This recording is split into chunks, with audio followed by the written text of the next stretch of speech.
Welcome to our conversation today with Mr. Nelson Lomude, a young organic African musician based in Cameroon.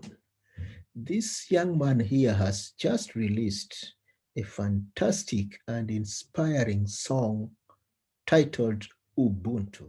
Ubuntu, Ubuntu, Ubuntu. I am because me are, yeah. Ubuntu, Ubuntu. Love me just the way me I am because we are, yeah. The song is doing extremely well in all parts of the world and has been endorsed by several prominent African personalities, including Mr. Patrick Lumumba, one of the most famous Kenyan lawyers. Now, my brother Lomude, why did you decide to compose this truly inspiring song? The reason I composed Ubuntu, I was trying to say that I am this, this kid who's grown up being so inquisitive about many things, being so inquisitive about my own self, being so inquisitive about the things that are happening around me. And, my parents, when I grew up, my parents would tell me some of the questions that I would ask them when I was a kid, and it would baffle me. So I kind of think that,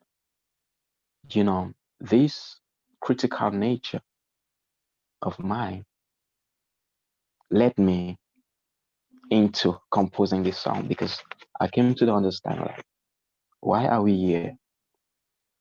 Why are we here on earth? What is our purpose here? Like, where are we even heading to? We come here to just, sleep, wake up in the morning, go to work, come back in the evening, get a bath, sleep. Is that all? Is that why we're here? So I also realized that there's a lot of sufferings going on in the world presently, especially in Africa. Africa is the richest continent on earth, but it is the highest continent that is suffering. Why is that? And I asked myself why so many people lack so much and others have so much. They don't know where to keep excess. In Africa, people barely make $1 a day. $1 a day. People barely make that. But there are people who make millions and millions per hour. So that led me to Ubuntu, to first of all studying Ubuntu.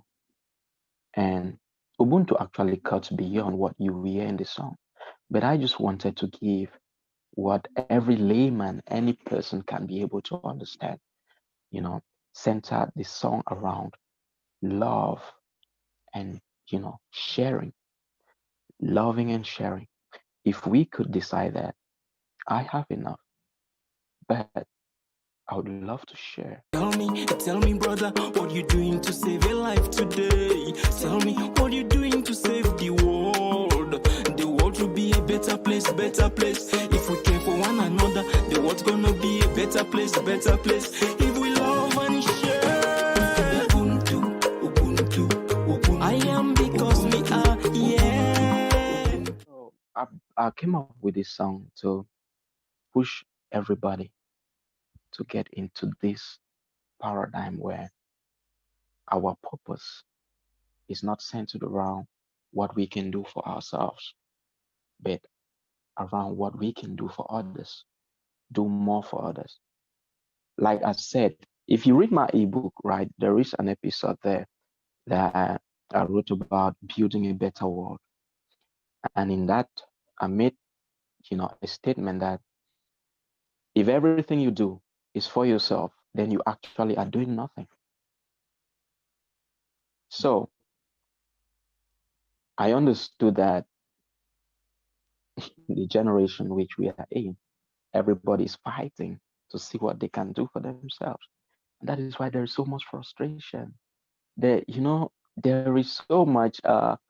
If you look at the society back in the days and our society now, there are so many suicide cases presently. We have so much, the best of technology, but we have a bunch of unhappy people on the internet. And so when Ubuntu used to be practiced in Africa, when people were operating under this natural paradigm where they they had this natural need to be the next brother's keeper,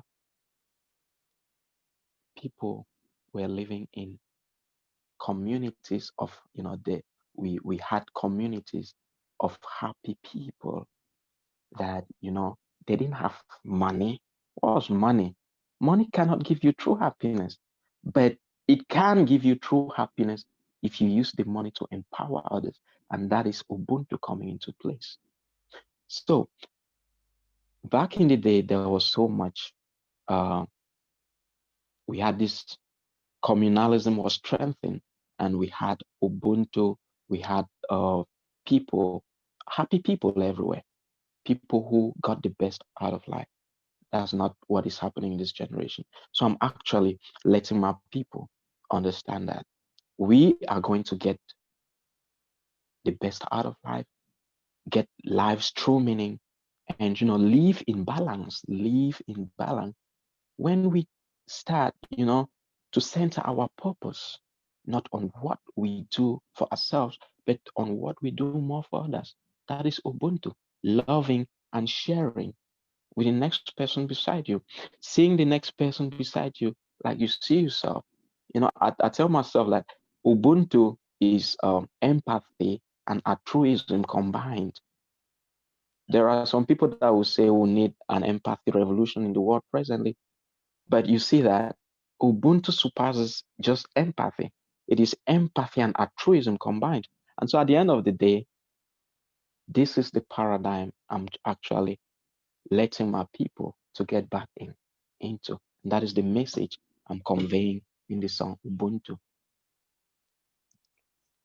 Thank And you. let me just make this, let me tell you a story, right? Yes. I don't know if you know of this very rich Nigerian. He's called Femi Otedola. Yes. Great. There is a story that he told, and he said that he's this businessman who does business in so many industries. And so he has always wanted to acquire enough, a lot. He actually acquired this, but he could not find that true happiness within him. He began to ask himself, like, I've acquired so much, but why am I not, finding this happiness? And there was this his friend who kind of advised him that, okay, he always say to him, let's go visit, uh, the cripples on the street. Let us go and visit the less privileged.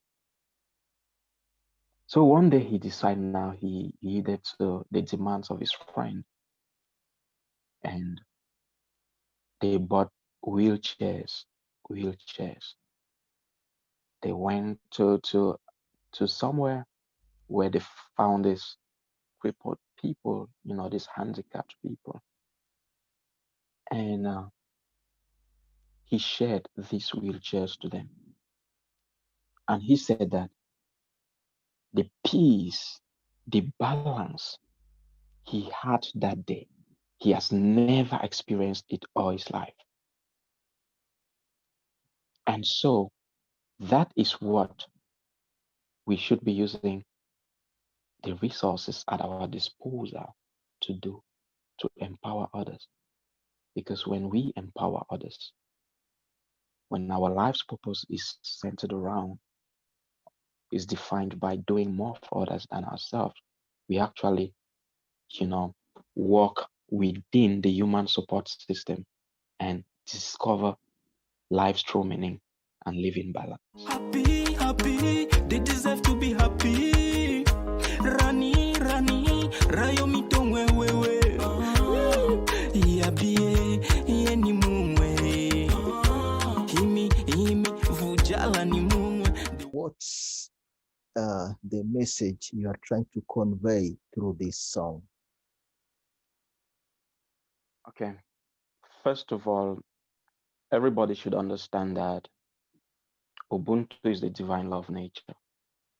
It is a divine law of nature. And we are called by this divine law to be, part of what are called the human support system, to be able to be, be a support to each other. That is what are called the human support system. But we are in a generation where people have kind of chosen to live out of the human support system. Their definition of purpose is centered around what they can do for themselves and not actually what they can do for the masses or for others. So in this song, I'm trying to let everybody know that practicing Ubuntu is actually living in alignment with the universe's command, is actually living in alignment with the creator. And,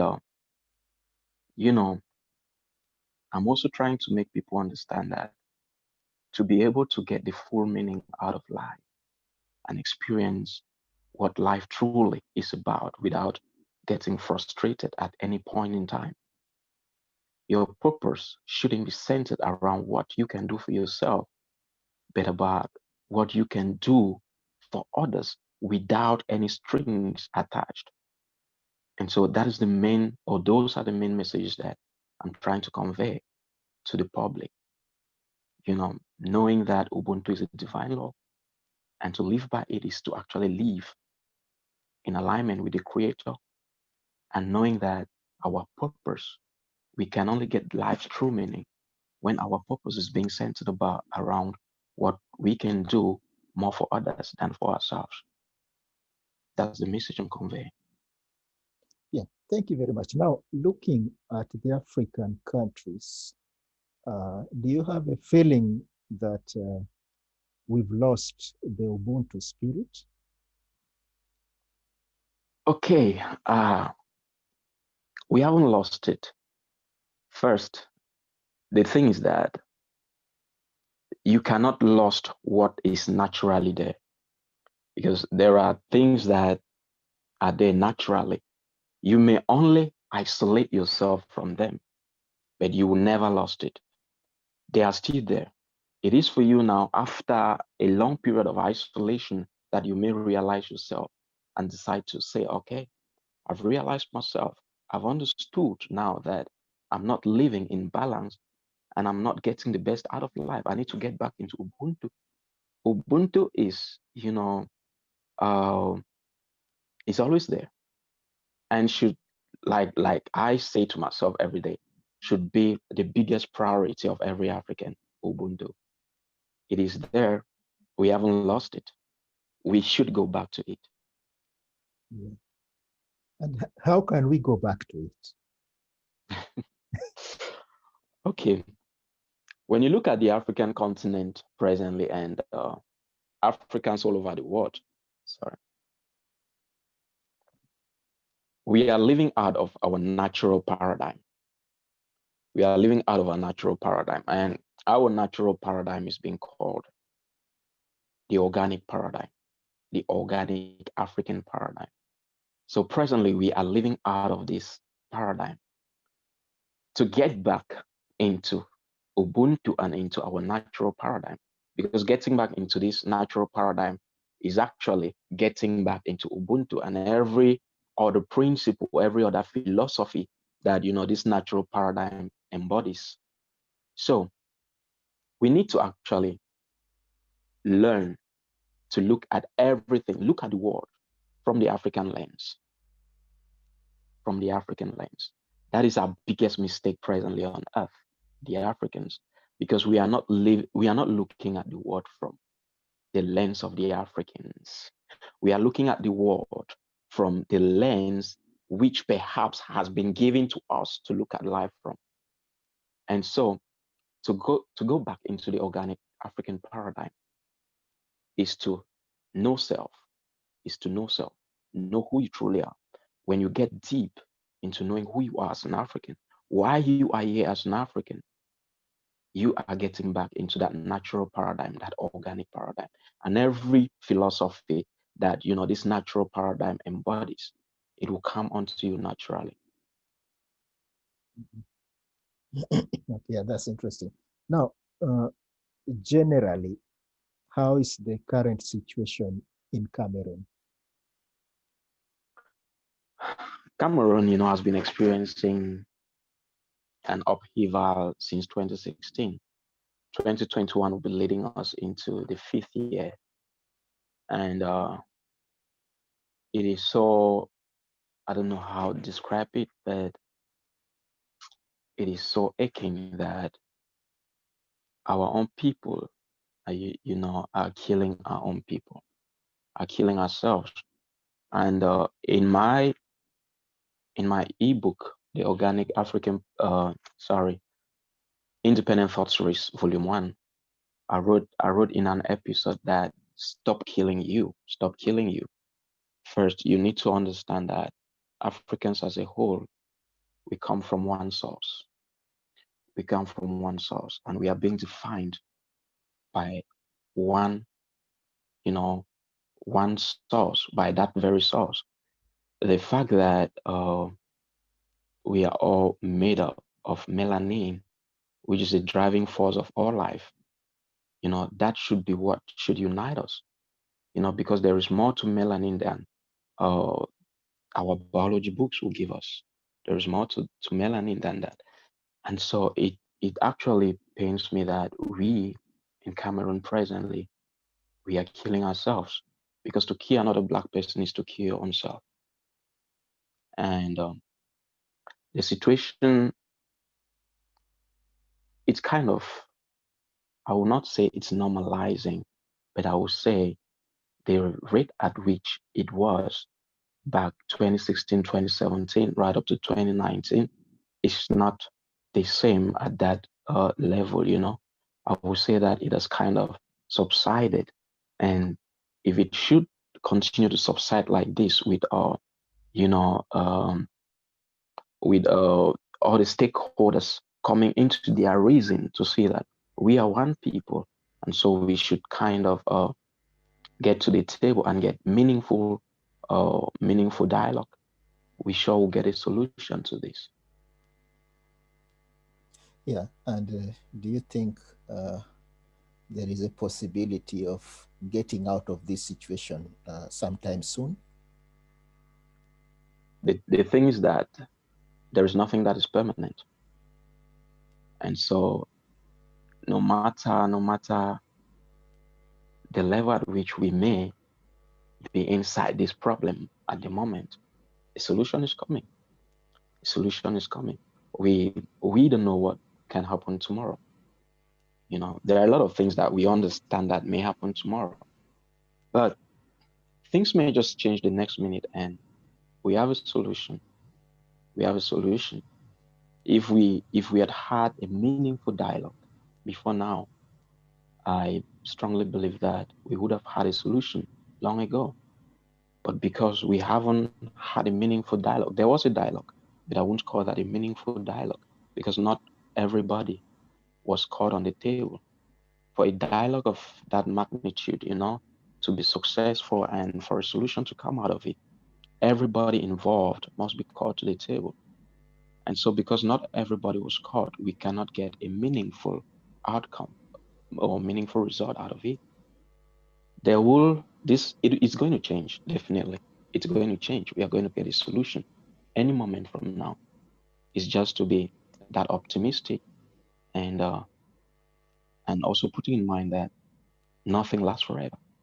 Now, getting back to your life as a musician, now, what are the main challenges you face as a young musician in Cameroon? Okay, presently, Okay. There are a lot of challenges, actually. There are a lot of challenges. A lot, a lot. First thing I'd like to say, you know, my music, the way my music is, I would say, it's a little bit different from the popular music you hear outside now. And it is actually getting people into this natural paradigm that I'm talking about. It is helping to get them there. But there are some people that, you know, to actually they want a song that hits so hard and they want to dance, they want to so, I'm all about the message. Even if I bring a song that would have such, you know, a tempo, such rhythm, I'm all about passing a message. And that message should be to empower, to uplift, and like I said, and I will always say, to drive the Black people globally towards their common purpose and destiny. And so that's one of the challenges because we are still many, like 80% or even more of the Black people presently are still in the inorganic paradigm. And so when you're bringing music from this or this paradigm, it takes time for people to actually comprehend and get it into them. And my second challenge is financing my music. There is a lot. Like a lot that could actually get out to the world, but it needs finances. If you watch the video of Ubuntu, you will discover that uh, the video actually, if we had put more money into it, it would have been better than what it is. Exactly. So financing my career, my music, is a very big challenge to me, and that's why you know we keep pushing ourselves and looking for investors to come in. And why not donors? What are your future plans? Okay. First of all, I would like to say that I look at music beyond just entertainment. And music is sacred. Music is very, very sacred. We get into music nowadays without understanding, what music actually is consist about. We just feel that we need to make people dance and we need to, you know, uh, just get the society vibing to our songs without necessarily understanding what music is all about. Music is sacred. And my reason for looking first at music beyond entertainment is that music back in the days in Africa was a medium through which we could communicate with the spirit world. Beating the drums was that, is very, very sacred. To beat the drums, the African drums, they are very, very sacred. And so musicality or music actually was that medium through which we could get anything we wanted just by using music to demand that which we want from the universe, from the creator, from our ancestors using music. And so my future plans are to keep doing this music that, you know, comes from a different paradigm and which is aimed at bringing more Black people into that paradigm where I'm operating from presently. My music, why I'm talking about Black people so much is because, you know, other races on earth, they are already operating in their natural paradigms. But Black people are the only people who seem to be operating in some other people's paradigm. And so we need to bring them into our paradigm, no matter what. Music is one of those tools I am using to bring back my people into their natural paradigm. And even if I get to sing about a woman, I'm singing about a black woman. I'm singing about, it is centered around empowering the black woman and getting the black woman know more her worth than she thinks she know. Because many black women don't actually know who they are and what they possess. The black woman is the highest antiquity walking on earth. If the black woman is not on earth, there is no human being who exists on earth. So we are kind of operating in this lower paradigm, which has prohibited us from actually knowing who we truly are. And so at the end of the day, we need the black woman to first of all know her worth, who she is, and what she possesses, so that as she knows her worth, she would quickly let her offsprings to into this natural paradigm, the organic African paradigm that I'm talking about. So my future plans are centered around these: continue to empower, continue to transform, and continue to drive the African people towards their common purpose and destiny. Okay, now, does this mean African woman has a key role to play in this? The African woman has always had a key role to play, not only um, you know in the things that happen around us, but in the sustenance of humanity, the whole of humanity. The African woman has a very special role to play. And that special role, she would understand that when she enters back into her natural paradigm and understands who she truly is. Because when you look at the Black woman, first I want to talk about uh, the mitochondria DNA that she possesses, right? You would understand that this mitochondrial DNA, she's the only one who possesses that. Of all humans on earth, she's the only one who possesses that. And they haven't been able to find another person that has that on earth, or any other perhaps living thing that has that on earth. So that is to tell you something about the African woman, that she comes from somewhere greater than this place, and she is here for a purpose to grow and sustain this place for us. And so we need to give back the crown to the African woman and make her understand that she is she's very precious, and we honor her. We continue to honor her so much. And because without honoring her and without her knowing herself, the Africans and the world at large will continue to go astray. But once she knows herself, she will help to lead, if not us presently, but the next generation of Africans, of Black people, into our natural paradigm very easily, because that will mean that her offspring, she will lead them in that natural paradigm. And naturally, these uh, these offsprings will grow and be rooted in this organic paradigm. And everything will change. Everything, everything. If you want the society to go well, you need to empower the African woman, our society, because first, uh, we understand that the family is the foundation of the society. In the family, the man is the head of the family.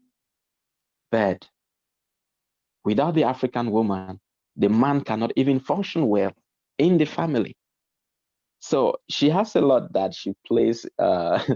We talk about the man being the head of the family, perhaps just because he is required to provide for the house, bring money, but there is a lot that the African woman does to keep the home peaceful and to make the home comfortable for the husband and the children.